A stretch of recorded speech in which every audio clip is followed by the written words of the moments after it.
ಆತ್ಮೀಯ ವೀಕ್ಷಕರೇ, ಸ್ಕ್ರೀನ್ ಮೇಲೆ ಗಮನಿಸ್ತಿರ್ಬೋದು. ದಿನಪತ್ರಿಕೆ ಒಂದರಲ್ಲಿ ಶಿಕ್ಷಕರ ನೇಮಕಾತಿ ಕುರಿತು ಶಿಕ್ಷಣ ಸಚಿವರಾದ ಮಧು ಬಂಗಾರಪ್ಪ ಸರ್ ಅವರು ನೀಡಿರುವ ಮಾಹಿತಿ ಇವತ್ತಿಂದೇ ಇದು ಒಂದು ಬಿಗ್ ಬ್ರೇಕಿಂಗ್ ಅಪ್ಡೇಟ್ ಆಗಿರುತ್ತೆ. ರಾಜ್ಯದಲ್ಲಿ 51,000 ಶಿಕ್ಷಕರ ಕೊರತೆ ಇದೆ. ಜೂನ್ ಜುಲೈ ವೇಳೆಗೆ 100% ಶಿಕ್ಷಕರ ನೇಮಕಾತಿ ಪೂರ್ಣಗೊಳಿಸಲಾಗುವುದು. ಕಲ್ಯಾಣ ಕರ್ನಾಟಕಕ್ಕೆ 300 KPS ಶಾಲೆಗಳನ್ನು ಮಂಜೂರು ಮಾಡಲಾಗಿದ್ದು 1008 ಶಾಲೆಗಳಲ್ಲಿ LKG UKG ಆರಂಭವಾಗಲಿದೆ. ಸೊ ಮುಂದಿನ ಅಕಾಡೆಮಿಕ್ ಇಯರ್ ಏನಿದೆ, ಆ ಒಂದು ಅಕಾಡೆಮಿಕ್ ಇಯರ್ ಒಳಗಡೆ 100% ನಾವು ಶಿಕ್ಷಕರ ನೇಮಕಾತಿಯನ್ನು ಪೂರ್ಣಗೊಳಿಸ್ತೀವಿ ಅನ್ನೋದ್ರ ಬಗ್ಗೆ ಶಿಕ್ಷಣ ಸಚಿವರು ಭರವಸೆಯನ್ನು ನೀಡ್ತಾ ಇದ್ದಾರೆ.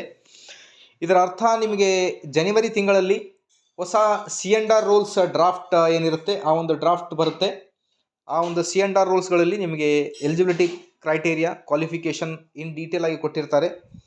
ಅದಾದ ಮೇಲೆ ಈಗ C&R ರೂಲ್ಸ್ ಬಂದು 15 ದಿನಗಳ ನಂತರ ನಿಮಗೆ ಶಿಕ್ಷಕರ ನೇಮಕಾತಿ ಕುರಿತು PSTR ಆಗಲಿ, GPSTR ಆಗಲಿ ಅಥವಾ HSTR ಯಾವುದು ಅನ್ನೋದರ ಬಗ್ಗೆ ಬರುವ ವೀಡಿಯೋಸ್ಗಳಲ್ಲಿ ನಿಮಗೆ ಅಪ್ಡೇಟನ್ನು ನೀಡ್ತೀನಿ. ಬಟ್ ನೀವು ಈ 3 ಎಕ್ಸಾಮಿನೇಷನನ್ನು TET ಪೇಪರ್ 1, ಪೇಪರ್ 2 ಮತ್ತು HSTR ಈ ಒಂದು ಪ್ರಿಪ್ರೇಷನನ್ನು ನೀವು ಕಂಟಿನ್ಯೂ ಆಗಿ ನಿಮ್ಮ ಪ್ರಿಪ್ರೇಷನನ್ನು ಮಾಡಿ. ಬಿಕಾಸ್ ಇದು ಒಂದು ಒಳ್ಳೆಯ ಅವಕಾಶ ಅಂತಲೇ ಹೇಳ್ಬೋದು. ಜೂನ್ ಜುಲೈ ವೇಳೆಗೆ ಅಂತ ಹೇಳ್ತಾ ಇದ್ದಾರೆ. ಸೊ ಹಾಗಾಗಿ ಮುಂದಿನ ತಿಂಗಳು ನಿಮಗೆ ಶಿಕ್ಷಕರ ನೇಮಕಾತಿ ಕುರಿತು ನೋಟಿಫಿಕೇಶನ್ ಬರುವ ಎಲ್ಲ ಸಾಧ್ಯತೆಗಳಿವೆ ಅನ್ನೋದ್ರ ಬಗ್ಗೆ ಒಂದು ಹೋಪ್ ಇದೆ ಶಿಕ್ಷಕಾಕಾಂಕ್ಷಿಗಳೇ.